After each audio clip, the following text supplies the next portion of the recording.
Hi, there. The positives of digital life. The greatest share of participants in this canvassing said their own experience and their observed experience among friends is that digital life improves many of the dimensions of their work, play and home lives. They cited broad changes for the better as the Internet revolutionized everything, from the most pressing intellectual and emotional experiences to some of the most prosaic and everyday aspects of existence. Louis Rossetto, self-proclaimed troublemaker, and founder and former editor-in-chief of Wired magazine, summed it all up this way: digital technology is so broad today as to encompass almost everything. No product is made today, no person moves today, nothing is collected, analyzed or communicated without some digital technology being an integral part of it. That, in itself, speaks to the overwhelming value of digital technology. It is so useful that in short order it has become an integral part of all of our lives. That doesn't happen because it makes our lives miserable. There is almost no area in which digital technology has not impacted me and my family's life. Larry Irving. Larry Irving, co-founder of the Mobile Alliance for Global Good, wrote, "There is almost no area in which digital technology has not impacted me and my family's life. I work more from home and have more flexibility and a global client base because of digital technology. I monitor my health and keep my physician informed using data technology. My wife has gone back to a graduate school program and is much more connected to school because of technology. My entertainment and reading options have exploded exponentially because of new technologies. Use of home speakers, Internet of Things, AI, artificial intelligence, and other emerging technologies is just impacting my life and likely will become more central. I used to write out first drafts of memos longhand. Increasingly I use a new free beta AI-based transcription service Temi to dictate my first draft and then edit that draft. Even when it's awful, that first draft is better than staring at that blank piece of paper trying to think of something to say. I have numerous meetings with people I don't know or only met once or twice previously. Recently I had a meeting with someone I didn't know well. An app I use a company pulled up an email exchange between the two of us a decade ago about an issue we both care about. A company also provided me a very recent article where the person I was meeting with discussed the same issue and current concerns. Having that knowledge was incredibly useful for our recent meeting and simply would not have been possible without the use of digital technology. Mike Liebhold, senior researcher and distinguished fellow at the Institute for the Future, wrote, "Almost every member of my family regularly uses the Internet to inform or improve aspects of their well-being, diet, fitness, health, social interaction with family and friends in person and online. Education, entertainment, employment, commerce, finance and civic engagement." William Schrader, the founding CEO of PSINet, wrote, "Every single day, I have private communications with business associates in Europe, Asia, Latin America and in North America, and I receive emails or social media notices from my family members and their extended friends. And I receive the latest news and alerts from 20 different real news publications, such as the New York Times, Wall Street Journal, Washington Post and The Economist. All of this comes with little effort. And, after doing my local security, I can check every public investment I have made anywhere on Earth and I can check my bank accounts and make transactions I deem of import, and I can search for any one or multiple piece of information that I need instantly, with or without Wi-Fi. Yes, I have what I wanted, everything at my fingertips. That means information, knowledge, history, ability to transact. I try to never do this when others are with me, since I love living in the moment. Since I am alone a lot, I can find the time. But I do not condemn or even slightly criticize people for taking a call, checking a text, reading, etc. What we built is what we wanted.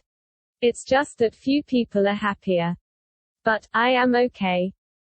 Paul Sappho, a leading Silicon Valley-based technological forecaster and consulting professor in the School of Engineering at Stanford University, said, "I have had an email address on my business card since 1982.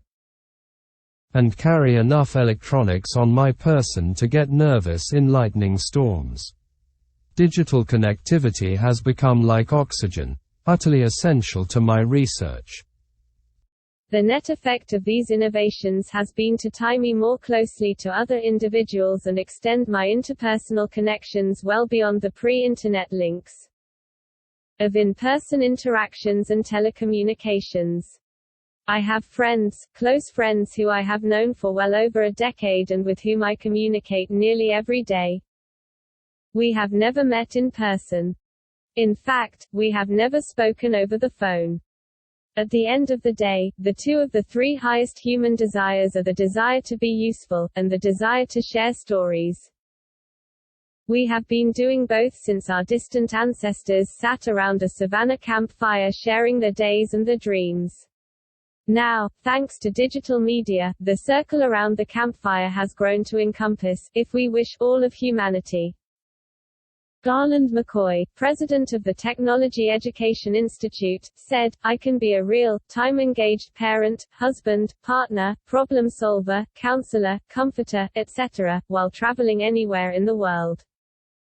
And, if I am comfortable with a little inconvenience, I can usually manage this real-time interaction for free.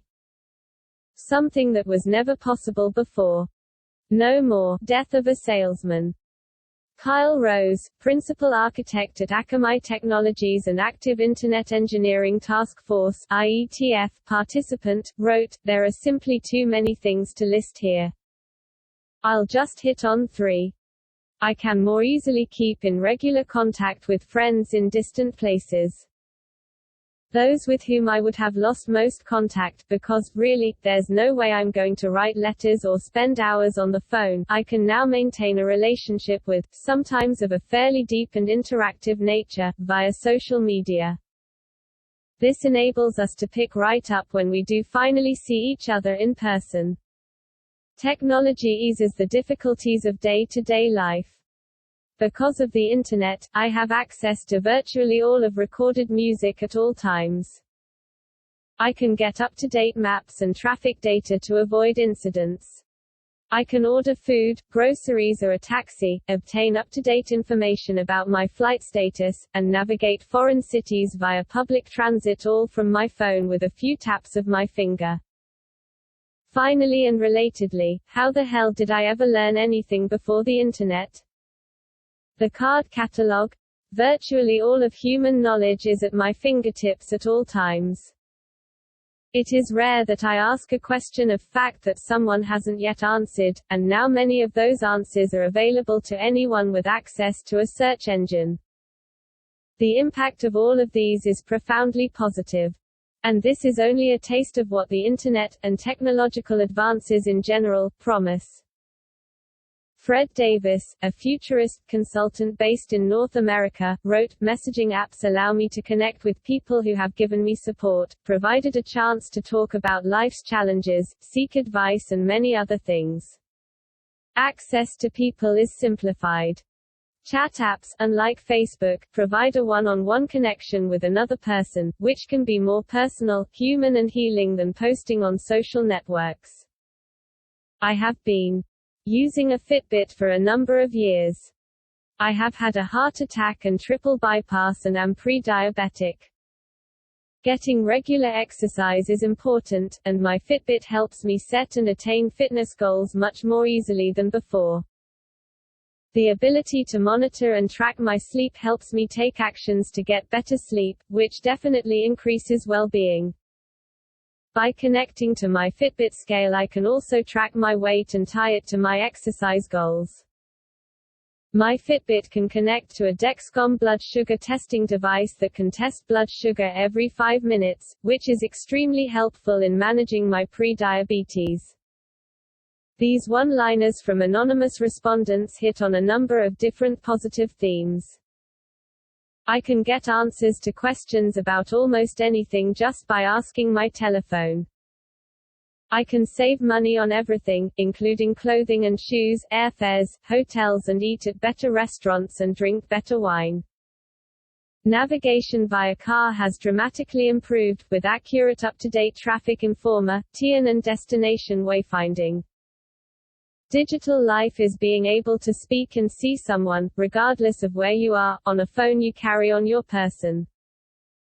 Most people I have dated and approximately all of my friends knew me on the internet first. Before such digital connectivity, I would have just been lonely.